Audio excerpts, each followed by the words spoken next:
Dulu zaman sahabat ya gitu. Kalau ada pertanyaan salah sama Nabi dibenerin, cuma Nabi terlalu bijak. Cara benerin tuh enak. Kalau saya karena tidak Nabi saja ya agak-agak kasar kan. Kalau tidak Nabi tidak wajib bener terus.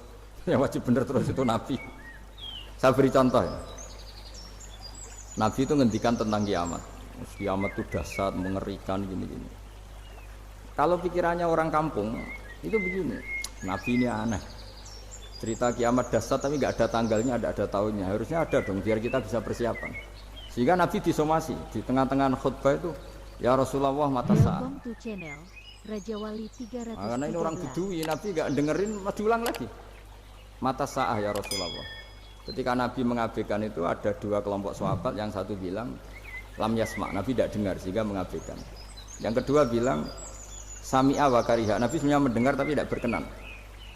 Tapi diulang lagi ketiganya, ya Rasulullah mata sa'ah. Akhirnya Nabi jawab, mau tidak mau, karena kalau enggak ya namanya orang Bedui ngomong terus.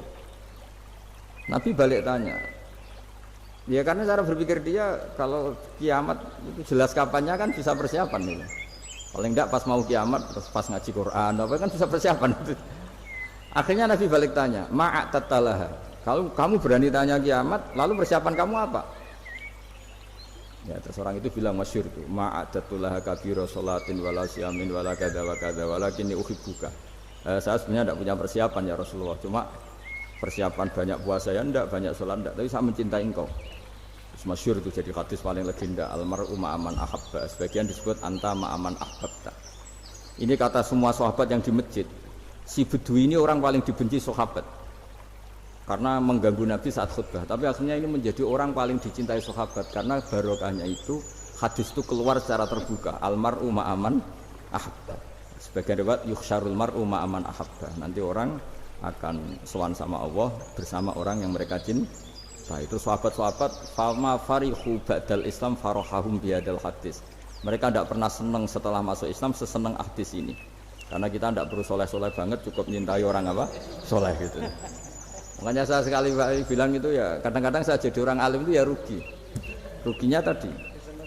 Misalnya untuk menjadi orang alim kan harus hafal Quran, ngaji Bukhari, Muslim, Ikhya. Ternyata pengumuman kedua orang nggak bisa apa-apa. Gelombang kedua para pecinta, waduh itu kan repot ya. Jadi kita yang jadi orang alim susahnya bukan main, ternyata disaingi pengumuman kedua dan para pecintanya. Wah itu kan akhirnya ketemu orang-orang nggak jelas tadi itu.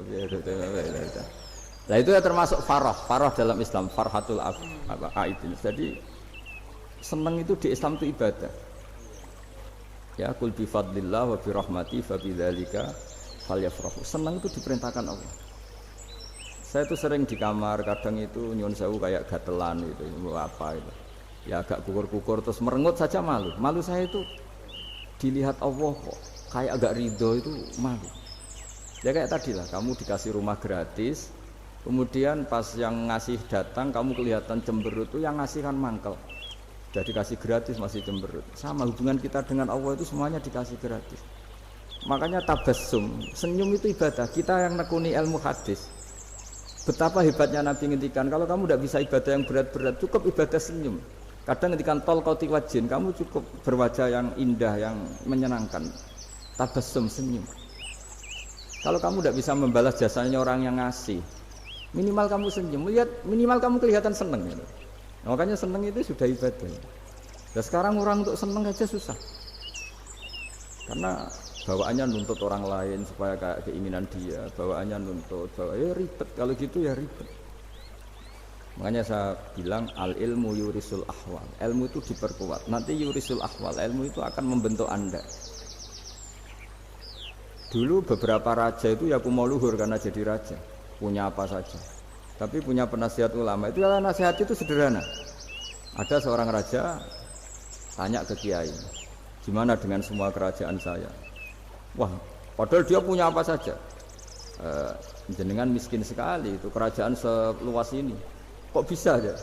Terus ditanya sama si ulama tadi. Andaikan Anda di padang pasir, kemudian kalau tidak minum segelas air itu mati. Apakah Anda akan membeli segelas air ini dengan semua kerajaan Anda? Oh iya, pasti apapun saya lakukan untuk mendapat satu gelas air. Terus la tafrah bimulkin la yusawi sarbatamain. Kamu jangan bangga dengan kerajaan yang nilainya itu enggak sebanding dengan segelas apa? Air. Akhirnya raja itu mikir, saya tidak jadi raja bisa hidup.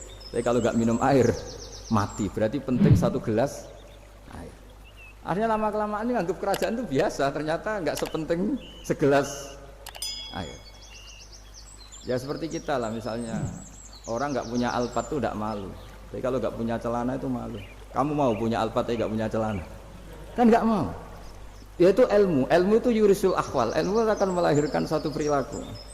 Jadi kalau ilmu Anda mantap, pasti syukurnya juga mantap. Ya makanya saya termasuk kiai yang selalu mendorong pentingnya ilmu. Bahkan kata Sufyan Ats-Tsauri ngendikan saking pentingnya ilmu ada kata fa'lam annahu la ilaha illallah. Dimulai kata fa'lam. Dan saking pentingnya ilmu itu setiap nabi itu status permanennya itu hanya satu, mengajar. Rabbana wab'ats fihim rasulam minhum yatlu 'alaihim ayatik, membacakan ayat-ayat Allah sampai wa yu'allimuhumul kitab, mengajarkan kitab wal hikmah.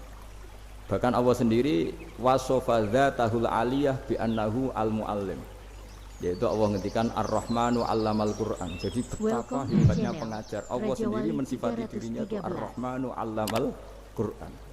Allah itu Maha Rahman yang mengajarkan Quran. Di surat Iqra juga disebutkan Iqra wa rabbukal akram alladzi 'allama bil qalam. Jadi Allah mensifati dirinya sebagai pengajar.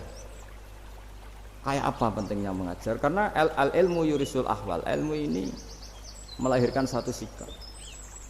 Pernah ada orang hartanya itu habis karena ngobati ibunya.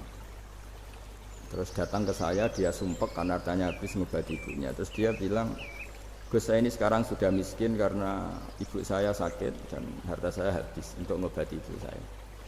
Terus tak guyoni sama saya, kon kepen pinter apa kepen goblok? Kepen pinter Gus. Ingin pinter apa ingin goblok? Katanya ingin pinter.